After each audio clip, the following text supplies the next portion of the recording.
dans 85 chrono, le vestiaire, le deuxième rendez-vous sport du lundi sur TV Vendée. Et ce soir, on va s'intéresser plus particulièrement à deux sports. Avec le basket tout d'abord, en compagnie de notre expert Quentin Retailleau. Bonsoir Quentin. Bonsoir Aurélien. On reviendra notamment sur le match de Ligue féminine du RVBC de samedi soir et le derby chaud bouillant de vendredi soir entre Challans et les Sables d'Olonne. Mais on va aussi parler handball avec Mickaël Boucher. Bonsoir Mickaël. Bonsoir Aurélien. Avec nos trois invités également du club de La Roche-sur-Yon Vendée Handball, avec le président Joël Soulard. Bonsoir. Bonsoir. L'une des joueuses de l'équipe de National 3, Mathilde Sorin, vice-capitaine. Bonsoir. Bonsoir. Et la coach, également éducatrice au sein du club, Ophélie Charbonneau. Bonsoir. Bonsoir. Mickaël, on va revenir donc avec nos invités notamment sur le choc qui est de samedi entre donc La Roche-sur-Yon, deuxième au classement, et le leader, Mamers. Un point seulement d'écart avant le match entre les deux équipes. C'est ça, un leader qui avait écrasé le championnat, on va dire, jusqu'au mois de février, et puis qui était tombé donc à Saint-Nazaire, une des belles équipes de la poule, qui était tombée à Saint-Nazaire il y a 2 semaines. Donc dans pareil cas, c'est soit le leader se met à douter, ou soit ça le remobilise. Et on avait vu contre les Herbiers une semaine après, donc le leader s'était bien remobilisé, parce qu'ils avaient passé 15 buts aux Herbiers. Et samedi soir, donc, ils sont arrivés à La Roche chez leurs dauphins et ils ont mis les choses au clair très très rapidement également, avec une entame de match parfaite, on va dire, du côté des Sartoises. 7-1 au bout de 10 minutes de jeu, 9-2 à la 15e.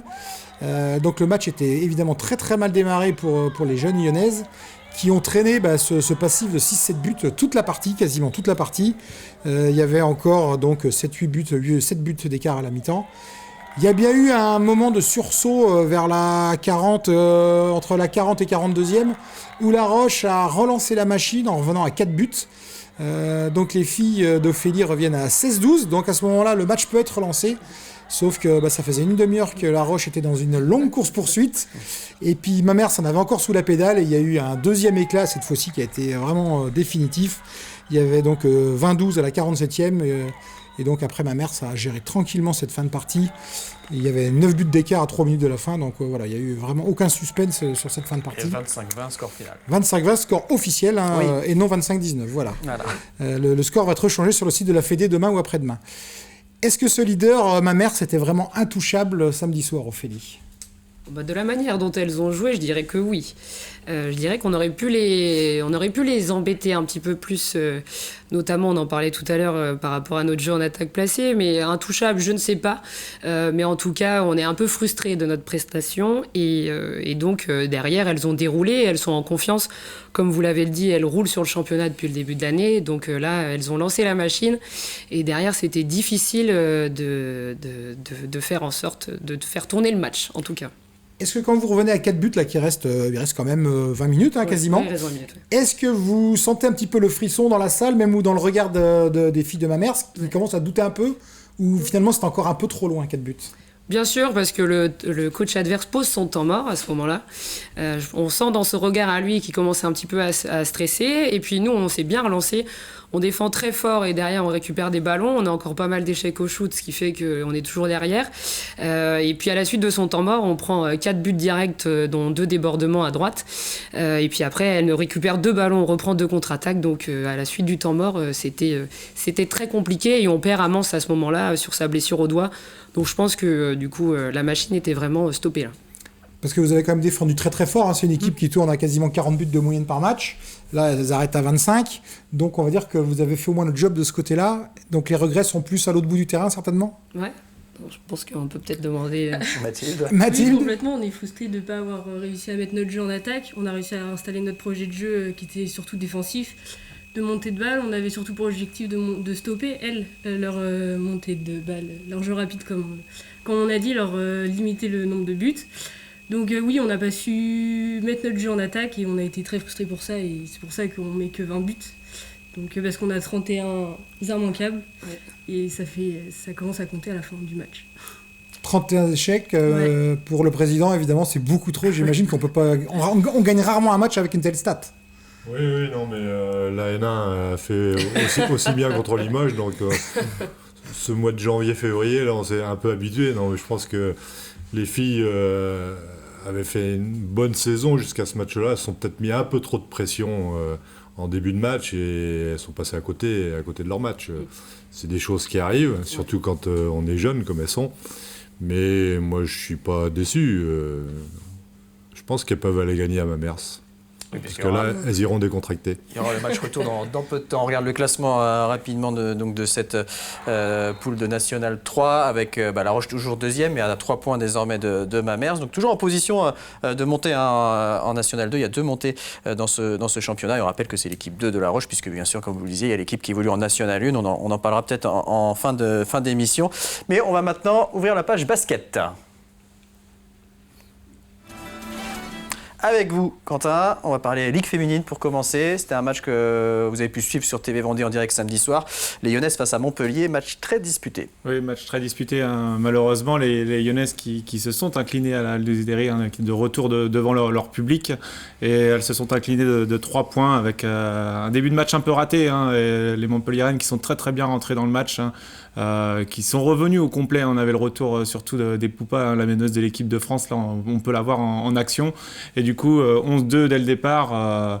Voilà, il a fallu déjà s'employer, mais La Roche a réussi à le faire hein, parce qu'elles étaient devant à la fin du premier quart-temps. Là, on peut voir le tir à 3 points de Colline Franchelin, auteur d'un très bon match hein, sur son temps de jeu, hein, 9 points et 14 dévals en 16 minutes. Donc voilà, ça a été une satisfaction du côté de La Roche. Mais il a manqué un petit peu d'adresse, hein, surtout que voilà, les Montpelliéraines ont bien tenu Anna Suarez, ont réussi à la cadenasser sur ce match et ça leur a peiné un petit peu. Et puis là on peut voir, hein, c'est Elodie Nègre, l'ancienne lyonnaise qui a fait mal aux lyonnaises dans le 3e et 4e quart-temps avec 2 tirs à 3 points. Alors après, bon, les lyonnaises ont parlé un peu de l'arbitrage, elles peuvent être frustrées un peu par ça. Mais bon, il y a quand même eu 25 balles perdues aussi, donc voilà, il n'y a pas que ça. Donc après, bon, il y a 3 petits points à la fin et malheureusement, c'est une défaite. Et là, maintenant, il va falloir réagir avec 3 déplacements de suite à l'extérieur et pas des moindres avec les Flammes, Bourges Angers et Lasvel, pardon. Ouais, on regardait le classement là aussi rapidement avec dès ce vendredi un match en retard pour le RVBC qui a 2 matchs en retard à disputer. Donc ce sera à Charleville vendredi soir. Chez les hommes en National 1, match en retard de la 26e et dernière journée. Derby Châlons-les-Sables avec en jeu pour les 2 équipes le maintien, puisque le malheur au perdant. Le perdant se retrouvait en poule C. Châlons devait l'emporter de 5 points. C'est finalement les Sablés qui ont eu le dernier mot dans une chaude ambiance à salle Michel Vrignot. Alors déjà une salle Michel Vrignot remplie, presque 2500 personnes. Hein. Il y avait vraiment plus de place dans les tribunes et on ne pouvait pas espérer meilleur scénario pour ce match. Hein. Donc l'équipe qui perdait allait en poule basse, donc n'est pas encore descendue en National 1. Mais on a eu un match très très disputé et là encore les Chalandais, comme au match aller, peuvent avoir des regrets hein, parce qu'ils ont raté 12 lancers francs vendredi soir et puis ont raté quelques petits tirs faciles. Donc voilà, après les Sables ont joué leur jeu, emmenés par leur meneur remplaçant Lucas Place qui était sur le banc, mais auteur de 19 points vendredi soir. Mais un match vraiment très très disputé avec vraiment une grosse ambiance, on va dire vendéenne, mais ça faisait plaisir à voir autant de monde dans la salle.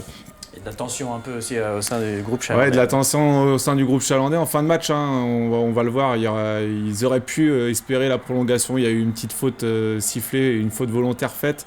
Malheureusement, en prolongation, ils auraient pu essayer de gagner 5 points et se maintenir en N1. Donc il y a eu quelques tensions après le match entre certains joueurs. Mais il va falloir qu'ils se reprennent tout de suite parce qu'en poule C, ça repart dès vendredi. Ça sera face au jeune espoir français, le centre fédéral, emmené par le jeune Rupert qu'on verra très vite en équipe de France, vous verrez. Voilà, pour qu'on explique, les 4 derniers de cette poule rejoignent les 4 derniers de l'autre poule, donc ils seront 8.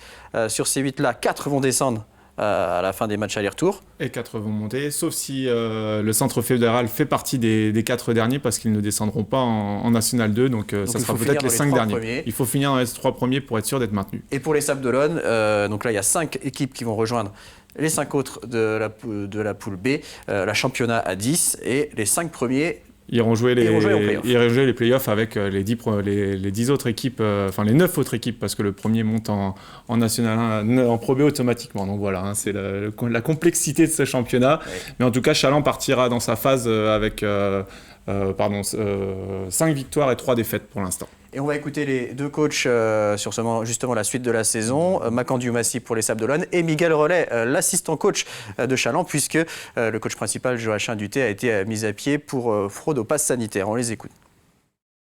On savait en ayant parlé aussi avec Châlons, que l'équipe qui sortirait victorieuse de ce duel allait poser beaucoup de problèmes en play-off en phase 2 aux autres équipes. parce qu'on revient de nulle part. Ça veut dire que Challans a connaît une saison très difficile. Nous, on a commencé à paniquer avec 3 défaites d'affilée, mais on a gardé notre ligne de conduite. C'était de gagner un match sur les 2 derniers, et on prend le meilleur.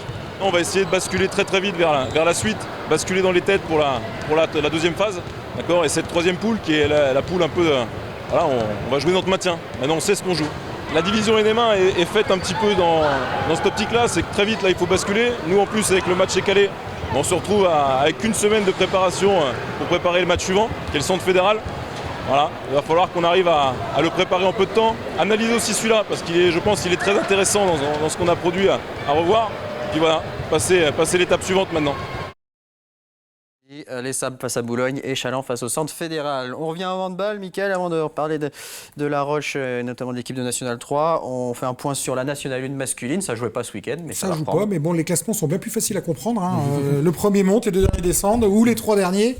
Donc effectivement, l'équipe de Thomas Brémaud, l'ancien entraîneur d'Ophélie notamment, donc c'est bien refait la cerise depuis Noël.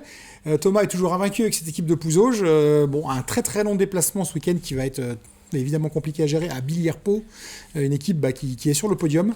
Mais on va bien voir, il reste encore beaucoup de matchs à Pouzauges pour sauver sa tête en National 1. Et puis un mot bien sûr de l'équipe de La Roche en National 1 Voilà. féminine qui ne jouait pas non plus ce week-end. Qui ne jouait pas ce week-end, mais il y a eu beaucoup de matchs en retard joués ce week-end, ce qui a rebrassé un petit peu les cartes. Donc désormais, il n'y a plus que La Roche qui a un match en retard d'ailleurs dans cette poule. Contre Borde, oui. Contre Borde, voilà. Donc pour le moment, La Roche est 6e.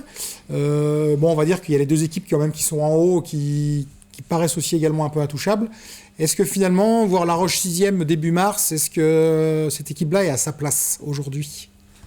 Oui, je pense qu'on est à notre place. Il y a le match en retard. Je pense que c'est à domicile contre Borde. Si on arrive à gagner ce match-là, on se retrouve 4e. Je pense que c'est notre place. À nous de faire ce qu'il faut sur cette fin de saison pour y rester. Je pense que les filles avaient bien enchaîné après le match de Pessac au match aller sur une très grosse série de victoires. Si on peut reproduire ça, je pense qu'on restera sur le haut de tableau. Maintenant, si on n'arrive plus à reproduire ce qu'on avait fait, on perdra quelques places au classement. Mais bon, on a quand même une fin de saison assez tranquille. D'accord. C'est quoi le projet de l'équipe réserve finalement en National 3 dans ce projet club, on va dire ? Alors, on a le président avec nous, on va pouvoir en parler un petit peu. Liviu avait amorcé le sujet. L'idée, c'est toujours la D2, finalement, pour le club de La Roche, où ça paraît quand même compliqué au vu de cette saison et des 2 équipes qui ont tracé les hauts du podium. Non, l'objectif du club qu'on s'était fixé quand Liviu est arrivé, c'était de monter en D2 dans les 3-4 ans qui suivaient. Alors, je pense que c'est compliqué. Il n'y a pas que le sportif qui rentre en ligne de compte. Je pense qu'on fait bien le travail au niveau de la formation pour arriver à sortir des jeunes qui peuvent intégrer la N1. Maintenant, je pense qu'il faut qu'on bascule dans une autre dimension. J'espère vous faire des annonces d'ici peu, ou pas. Mais voilà, et des fois, il y a des opportunités qui arrivent. Il faut savoir les prendre. On est à ce moment charnière là où il y a une opportunité qui peut se présenter et là peut-être qu'on basculera dans une autre dimension. Et vous donc avec l'équipe réserve en National 3, c'est donc le vivier de cette équipe N1. C'est quoi l'objectif ? C'est le haut de tableau N3 ou c'est la course à la montée en N2 est loin d'être close pour vous, puisque la 2e place est encore vraiment accessible. C'est quoi vous le projet vous sur cette saison-là ? Sur cette saison, on est plutôt, nous, sur un objectif à court terme. Court terme, d'ici 2-3 saisons, d'aller chercher cette place en N2 pour limiter l'écart. On en a parlé tout à l'heure avec la Nationale 1 féminine, pour pouvoir aussi amener un petit peu plus de compétitivité entre nos 2 groupes et de faire évoluer notre niveau de jeu et aller un petit peu plus sur la performance. Donc là, on est plutôt bien classé en étant 2e. On ne parle pas de course à la montée entre nous. On est vraiment sur une stratégie depuis le début de l'année. On les prend un par un. Donc là, ce week-end, c'est Montargis. La semaine dernière, c'était Mamers. On ne voit pas à plus long terme que le match du week-end qui arrive. Oui, parce que Mathilde, finalement, cette défaite contre le leader va surtout pas tout remettre en cause, parce que c'était que la 2e défaite de la saison. Il y avait eu le derby aux Herbiers. Et toujours en travers un peu celui-là. J'ai rien dit. Et donc, deuxième défaite, donc seulement, on va dire, au mois de mars. Donc finalement, c'est une saison qui est quand même très aboutie. Quand on a 19 ans et qu'en plus, on sort de 2 années un peu compliquées à cause du Covid. C'est ça, au final, c'est ma première saison en senior, vraiment complète. On a aussi notre match nul contre Issoudun ou Châteauroux. Issoudun. Ce qui nous met un peu en défaut par rapport à Saint-Nazaire qui pourrait nous passer devant si on perd nos 2 matchs contre Mamers et si Saint-Nazaire gagne ces 2 matchs. Donc oui, on parle pas de monter en N2, mais forcément on y pense, on est dans les 2 premières, donc on y pense toutes sans se le dire forcément. Donc après Saint-Nazaire nous colle aux fesses, donc faut pas, on n'a plus de joker qu'on avait, parce qu'on a réussi à gagner 2 fois Saint-Nazaire durant le premier cycle de la poule. Donc voilà. Vous vous entraînez, j'imagine, fréquemment avec le groupe N1 aussi. Ouais, je fais 2 entraînements en semaine avec la N1 et 2 entraînements avec la N3. Et donc, à 19 ans, la marche, elle est vraiment très haute entre faire une saison pleine en N1 et une saison pleine en N3 ? Oui, alors j'ai eu l'occasion d'aller jouer en N1 contre Mourinx en janvier. Et oui, il y a vraiment une différence de jeu, de performance, tout dans le jeu, dans la rapidité, ça va beaucoup plus vite. Et oui, il y a une vraie marche entre la N3 et la N1. Le bilan, finalement, là, c'est un peu trop tôt pour tirer un bilan, on va dire, mais vous êtes quand même hyper satisfait, j'imagine, des deux championnats, des 2 équipes phares du club, quoi. Oui, je pense que ça répond aux objectifs qu'on s'était fixés. Mais je crois que c'est ce que je disais tout à l'heure, c'est un tout. Ophélie est présente en tant que salariée du club. Elle fait un gros travail avec Pablo sur tout ce qui est la formation des jeunes. Et je pense que c'est cette formation qui paye. Autant en N1, il y a besoin de recrutement, mais sur la N3, c'est que des filles qui ont été formées au club quasiment. Et donc ça c'est intéressant parce qu'il y a du potentiel, même si la marche est haute, il y a du potentiel pour aller intégrer la N1 d'ici quelques années. Oui. Très bien. Une dernière question, peut-être que vous avez encore Mickaël, il nous reste un peu de temps. Alors on parlait tout à l'heure c'est nous qui avons amorcé le sujet par rapport à une éventuelle arrivée. Ça serait pour la fin de saison ou ça serait pour la saison suivante ? C'est pas une arrivée. Oui, plus de précision sur cette possible Non, changement je pense que dans le dimension. fonctionnement de la division N1 féminine, c'est la plus compliquée. Parce que c'est pareil pour Pouzauges en N1. C'est le plus haut niveau amateur. Oui. C'est le plus haut niveau amateur. C'est donc un niveau qui coûte cher, qui a besoin d'un budget, mais qui n'apporte pas les recettes en face. À la fois de partenariat, d'entrée de salle, il y a des recettes, mais c'est compliqué.